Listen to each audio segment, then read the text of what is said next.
So hi people, my name is Blessing Eloho Onwama. Today I want to speak quickly about education because I believe in the value it gives to a person.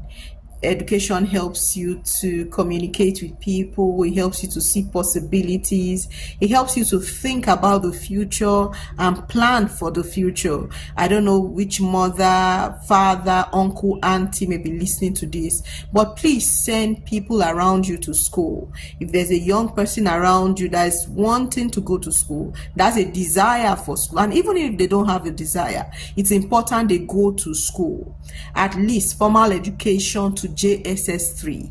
After JSS3 they can go learn skills, but they must go to school. They must have the formal education, primary school, secondary school at least, and then university, polytechnic, if they want to go that route. But even if they want to learn skills, it's still important they go to at least secondary school to JSS3, so that they can even calculate addition, subtraction, basic mathematics. These are very important skills. Do not deny young people around you. Train a child today, you prepare the future tomorrow. Hello, my name is Toluwe Kong. I'm a consultant surgeon in the National Health Service in the UK. It occurred to me last week that I wouldn't be in the position that I'm in now if someone hadn't fought for my father's education. So he grew up in Osun State, now Osun State, Osogbo to be precise. And when he was young, his father, like most other families back then, preferred for him to go to the farm, to work on the farm. That was what they did back then. And around, I believe it was early 60s, there was an intervention under the Awolowo regime about kids going to school and the importance of education. Anyway, in short, as a result, a group of people literally went from home to home, and in one of their visits they found my father, and essentially his parents didn't really have a choice but to make sure that he had a good education. It was free education, and my father, who would have been an illiterate, got an education, a primary education. It was during his primary education that they realized that he's actually very bright, and so therefore he got a scholarship for the rest of his education. So I was just thinking that if this hadn't been the case, so if someone hadn't at a governmental level put in place these laws and these interventions, my father wouldn't have gone to school. They wouldn't have noticed that he's actually quite intelligent and therefore offered him scholarship. And I wouldn't be where I am now.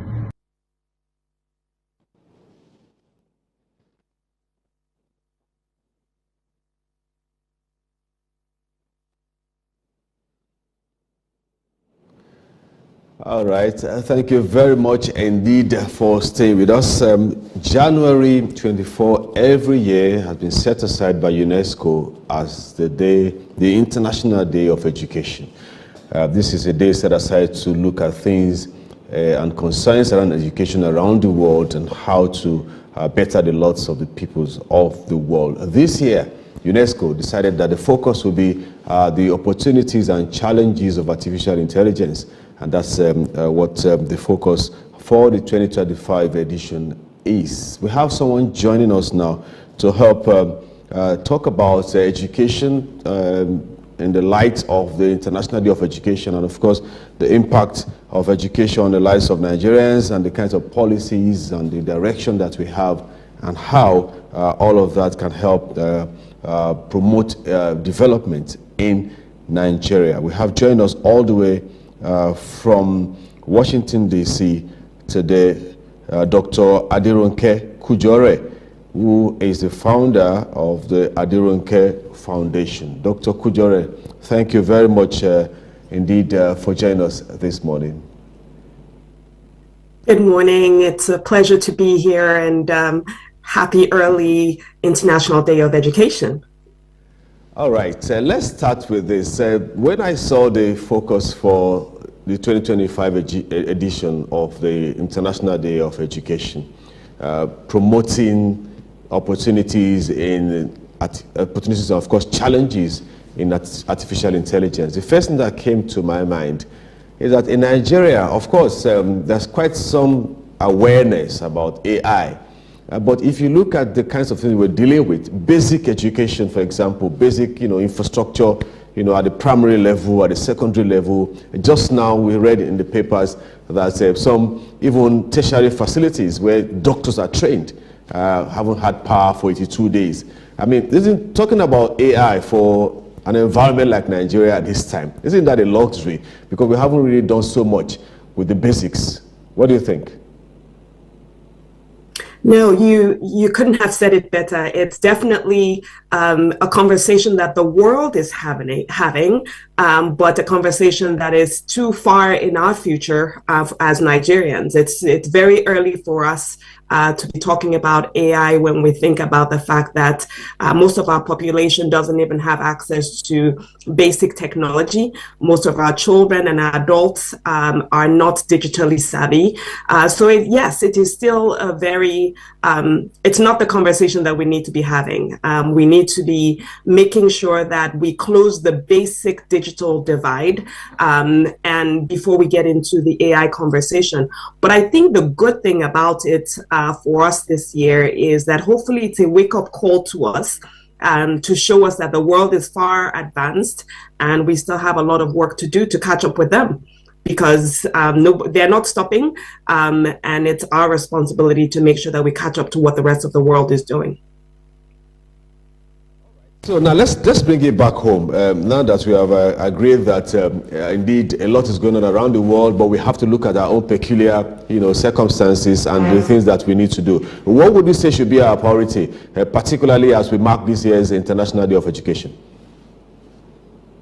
Sure. So I think we do need to acknowledge the fact that the world is talking about AI, and we also do need to acknowledge the fact that regardless of whether or not as a nation we are ready for AI, AI is coming to Nigeria. We no longer have borders that keep anything from one country or the other. AI is in Nigeria. AI is here to stay. So we have to make sure that we are prepared for what comes with AI. So when we think about the International Day of Education, we need to, first of all, acknowledge that and deal with that. That being said, from an education perspective, we need to start looking at the fact that technology education is really now the new literacy. A few years ago, we complained about the fact that we had too many illiterate people across our country. There was a lot of effort to try to improve literacy, and our literacy numbers have gone up. It's not completely resolved, but our literacy numbers have gone up. Today, though, in 2025, we say that technology or digital skills are the new literacy, which means that we need to ensure that our entire population, children, adults, everybody around us, has a basic knowledge of computing technology, that they know what a computer is, they know what digital devices are, and that they are able to perform simple activities on these devices. We're not asking that everybody be a coder or anybody be an expert at it, but they have to have the awareness and the ability to communicate using technology, because it's the way forward. Outside of that, obviously, as Nigerians, we have all our other issues from an educational perspective. We have not solved the issue of basic education for everyone. So hopefully, as we celebrate this day, the leaders are thinking about it and are trying to speed up their actions around trying to solve the issue of basic education for everyone. So there's a lot that we need to do. Quality education is a problem. The quality of our buildings that our children stay in, the availability availability of school supplies, uniforms, desks, the availability of schools in walking distance to all our children. There are so many issues that we need to be dealing with. But when we think about AI, as this year is highlighting, we really need to be thinking about how we ensure that everyone is digitally literate at a minimum. Absolutely, digital literacy is key, to development. But I'm thinking if you're looking in the direction of technology, that means you then be talking about access to the internet, for example. You'll be talking about power supply, and then of course you can put all of that under the budgetary allocations for education. That will be sufficient to provide adequate power supply and fund internet access in our various educational institutions. We're still struggling with, putting, for example, the recommended budget for education in Nigeria at the federal level and at the state levels. So how do we, are we able to bridge that gap? Power supply is still a big issue in Nigeria. As we speak, the telecommunication service providers have increased tariffs, which means that people will now have to pay more for, to access the internet and then to use telecommunication services generally when people are struggling with, things like foodstuff, transportation and all of that. Yeah, it's a difficult situation, right? Because technology is not waiting, but we also have other issues that we need to solve. I think the good thing that we see in Nigeria is that we seem to be a very adaptable group of people. And so even though in areas where there is no standard electricity, you have little kiosks here and there where people go to charge their phone and their devices so that they can be able to still transact on the internet, get the power that they need to transact.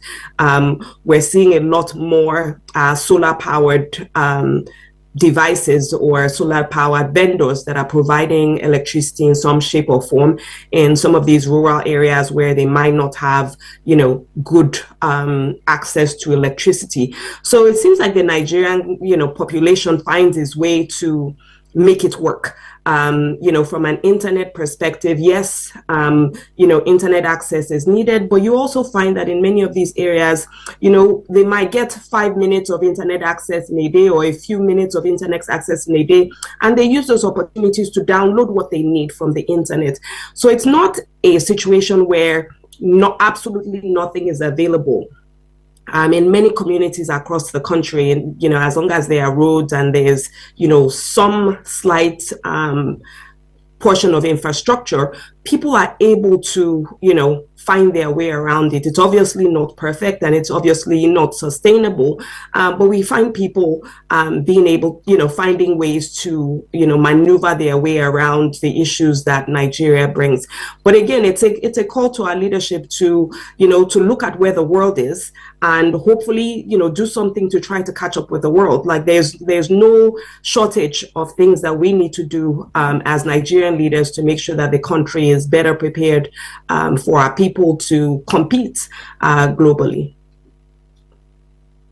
All right, I hear you. And I'm also thinking that in spite of the fact that the rest of the world is talking about AI and, all of these technologically driven, educational pursuits, how about if Nigeria decides to focus on its own basic needs in terms of provide education in areas that we need to boost our economy, and rather than struggling to play catch up with the rest of the world? I think we have to do both, because there is, when you think about things like AI, we face a lot of risk if our people don't even understand what AI is. In this day of artificial intelligence, where honestly, somebody can play a video of you today and it will look like you, it will sound like you, your mouth would be moving, and you can't tell if it is truly you or if it's something that has been doctored up. Our people need to know that. Our children need to know that. Our adults need to know that, because otherwise they will be susceptible to scams.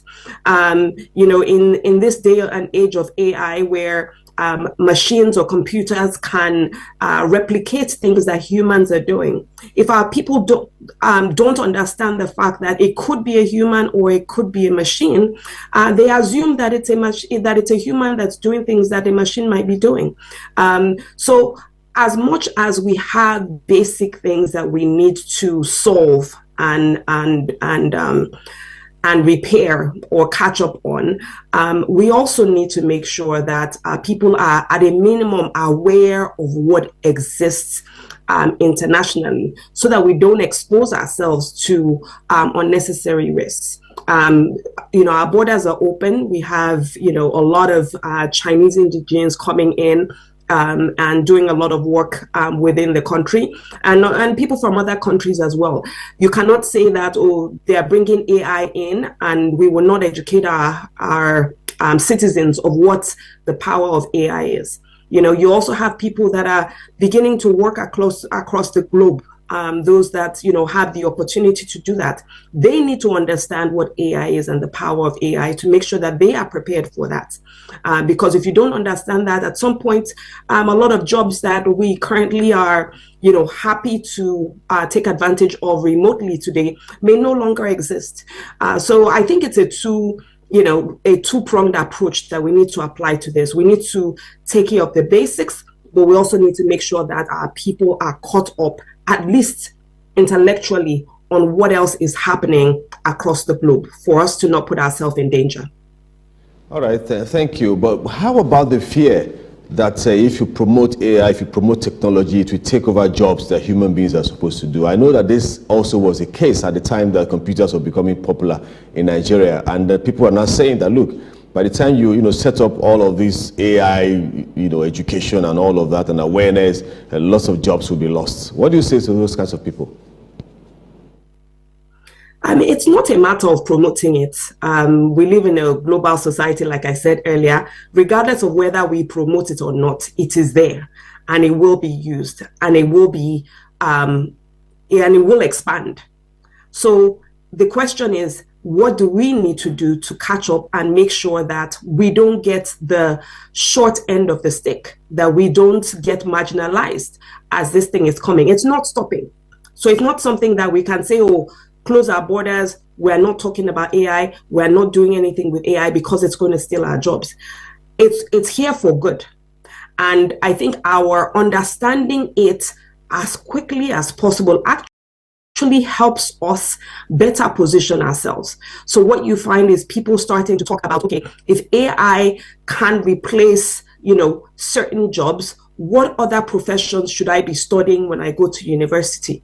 Obviously, it would be silly of our children to go to university and be studying, spending so many years studying to take jobs that AI is preparing to take over, right? But their knowledge of what AI can do and what jobs AI would replace would allow them to, basically take other, think about other professions that might not be easily replaced by AI, because AI also has its limitations. So it's important for us to educate ourselves so that we can better prepare. The world is going to continuously change, but we need to be prepared to adapt to the changes so that we take advantage of what the world has to offer. All right, thank you very much indeed, Dr. Aderonke Kujore. She's the founder of Aderonke Foundation. Thank you very much indeed for your perspectives on the show today. You're welcome. I'm glad to be here. Thank you. All right, so we'll take a break.